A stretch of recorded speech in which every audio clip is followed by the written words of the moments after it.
የተራቀቀ ጥበብ በዘመናት ድንቅ የተባለ ብዙዎች ኃያላን ማን ይነካኛል ሲሉ ሳያውቁት አብሯቸው እየኖረ ከጀርባቸው እየወጋ ህልማቸውን የሚያከሽፍ የዓለማችን ድንቅ የስለላ ድርጅት ዛሬም በአያቶላ ካሚኔ ላይ ማንም አይደፍረኝም ሲሉ በነፍሳቸው ላይ ተራቆባቸዋል። የሚገርመው ደግሞ የኔን ዙፋን ያስጠብቅልኛል ታማኝ የስርዓት አቀንቃኝ በሚሏቸው ሰዎች መገደላቸው ነው። ሞሳድ የአያቶላህን የዕለት ከዕለት እንቅስቃሴ በወጡበት በገቡበት እየተከታተለ ከጎናቸው ባሉ ሰዎቻቸው አስገድሏቸዋል። ውስብስቡን የሞሳድ የአያቶላህን የግድያ ኦፕሬሽንና የተጓዙበትን ምስጢራዊ ርቀት እንዲሁም በኦፕሬሽኑ ማን ተሳትፏል የሚለውን መረጃ ይዘንላችሁ መጠናል። ከግድያው ጀርባም የልጃቸው እጅ እንዳለበት ተደርሶበታል። የአያቶላህን አስከሬን ፎቶ አንስቶ የላከው የአያቶላህ የቅርብ ሹምና የሞሳድ አባሉ ማን ነው?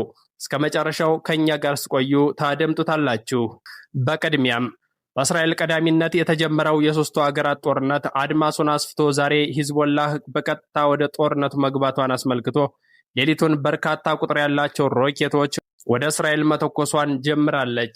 እስራኤልም እንዲሁ ከኢራን በተጨማሪ ጥቃቷን ወደ ሊባኖስ አድርጋለች።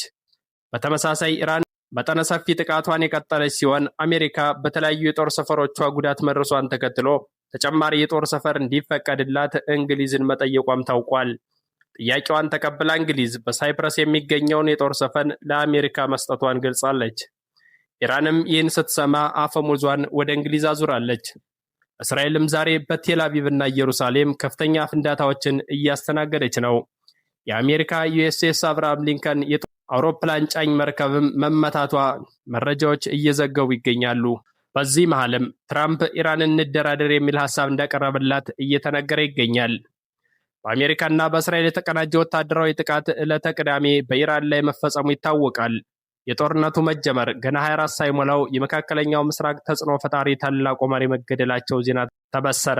አሜሪካና እስራኤል ጮቤ ረገጡ። መካከለኛው ምስራቅ በደስታ ዘለለ። በዋና ከተማዋ ቴህራን ውስጥ የሚገኙ ቁልፍ የአመራር ቦታዎች ላይ የተፈጸመው የአየር ድብደባ ጥቃት ለወራት የታቀደና በእስራኤል የደህንነት ተቋም ሞሳድ በተገኙ መረጃዎች ላይ የተመሰረተ ነበር። በኢራን ላይ ዓለም አቀፍ ማዕቀቦች ቢደረጉም የኒውክሌር መርሃ ግብሯን በከፍተኛ ሁኔታ ማሳደጓ በእስራኤልና አሜሪካ ዘንድ እንደ ህልውና አደጋ ተደርጎ ተቆጠረ። ይህ የፍርሃት መንፈስ ሁለቱ ሀገራት በኢራን ላይ ጥርሳቸው እንዲነክሱ አደረጋቸው። ፕሬዚዳንት ትራምፕ እና የእስራኤሉ ጠቅላይ ሚኒስትር ኔታንያሁ በባለፈው ሐሙስ በተደረገው ድርድር ደስተኛ አለመሆናቸውና ጥያቄያቸውን ውድቅ ማድረጓ ሳያስቆጣቸው አልቀረም። እንደ ጀሩሳሌም ፖስት ዘገባ ከሆነ የስለላ መረጃዎች ኢራን ዩራኒየም የማበልጸግ ሂደቷን እያጠናከረች መሆኗን አስረድተዋል። ጉዳዩ በኢራን ላይ አስቸኳይና የማያወላውል እርምጃ እንዲወሰድባት አስገድዷል። ካሚኔና ሌሎች ከፍተኛ አመራሮችን ኢላማ የማድረግ ውሳኔው የመነጨው በዋናነት በእስራኤል ሲሆን አሜሪካን ብትሆን የኔታንያሁን ሐሳብ ሙሉ በሙሉ ተቀብላ ወደ እርምጃው ገብታለች።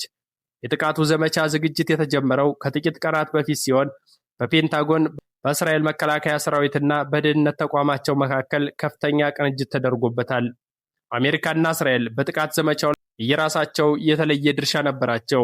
አሜሪካ የእስላማዊ አብዮታዊ ዘብ ኃይልን ማዳከምና የአገዛዝ ስርዓቱ እንዲፈርስ ማድረግ ማለትም ራዳሮችን፣ የባህር ኃይል ጣቢያዎችንና የአመራር መኖሪያ ግቢዎች ላይ ያነጣጠረ ሲሆን እስራኤል ደግሞ የኒውክሌር ጣቢያዎችንና የሚሳኤል ስጋቶችን እንደ ፎርዶ ባሉ ከመሬት በታች ያሉ ተቋማትን ማውደም ቅድሚያ ሰጥታ ነበር። የእስራኤል ጦር ለመጀመሪያው የጥቃት ማዕበል ከ200 በላይ ተዋጊ ጀቶችንም አዘጋጅቶ ነበር። ከሳተላይት ምስሎች ከተገኘው መረጃ በተለያዩ ከሞሳድ የተገኘው ሰው ተኮር የደህንነት መረጃ ግን ታላቁን ሚና ተጫውቶታል። አልጀዚራ እንደገለጸው የሞሳድ የዓመታት የስለላ ዘልቆ መግባት ስለ ኢራን አመራሮች አጠቃላይ እንቅስቃሴ ወቅታዊ መረጃዎችን ለማግኘት አስችሏል ሲል አልጀዚራ ገልጿል። የእስራኤል የውጭ ጉዳይ የደህንነት ተቋም ወይም ሞሳድ ወኪሎችን በኢራን የደህንነት ተቋም በረቀቀ ምስጢራዊ መንገድ አስገብቶ የስብሰባ ሰዓቶችንና ምስጢራዊ መረጃዎችን ጎልግሎ በማውጣት ለዚህ ጥቃት ከፍተኛውን ሚና ተጫውቶታል። ኢራን የተቸገረችበት ትልቁ ክፍተት የደህንነት ሰዎቿ በተቃራኒው የሞሳድ አባል ሆነው መገኘታቸው ነበር።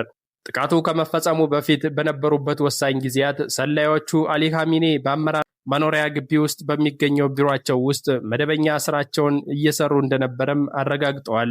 ከጥቃቱ በፊት የአሜሪካና የእስራኤል ጦር በቀጠናው ላይ ወታደራዊ ልምምዶችን ማካሄድ በሚል እየተከናወነ ያለውን የኃይል ክምችት በልምምድ ሰበብ ሸውደውታል። የሞሳድ ወኪሎች የኢራንን ራዳሮችና የመገናኛ ዘዴዎች ለማቋረጥ የሚያስችሉ የኤሌክትሮኒክስ መሳሪያዎችን አዘጋጅተዋል። ጥቃቱ ይሰነዝራል ተብሎ የተጠበቀው ሌሊት ስለነበር ምንም አይነት ዝግጅት በሌለበት ጠዋት የሞሳድ የስለላ መረጃ ወደ እስራኤል በረረ። ራዳር የማይበግራቸው የእስራኤል ተዋጊ ጀቶች መሬት ውስጥ በሚገኙ የኒውክሌር ተቋማት ላይ ሲዘንቡ፣ ከአሜሪካ የጥቃት መርከቦች የተነሱ አውሮፕላኖች ደግሞ በፋርስ ባህረ ሰላጤ የሚገኙ የባህር ኃይል ጣቢያዎችን ማውደም ጀመሩ። በዛው ቅጽበት ቤተ መንግስቱ ላይ ያነጣጠሩ የአመራር ጥቃቶች ተጀመሩ።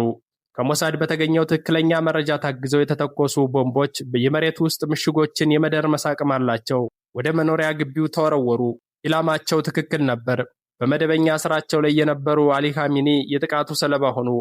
ያልተጠረጠረው የአሊ ኻሜኒ አመራር በሞሳድ አባላት ተከቦ ነበር።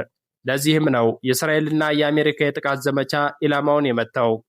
የሞሳድ የስለላ አባላት ወዲያውኑ የአሊ ኻሜኒን ፎቶ ለእስራኤል ባለስልጣናት ሲልኩ ስለላው ምን ያህል ጥልቅ ምስጢራዊና አስፈሪ እንደሆነ ዓለም መስክሮለታል። እስራኤል በዚህ ጥቃት ያላትን የደህንነትና የመረጃ የበላይነት ለዓለም ከማሳየቱም በላይ ለወደፊት ሊሰነዘሩ የሚችሉ ስጋቶችን የመከላከል አቅሟን አጠናክሮላታልም ተብሏል።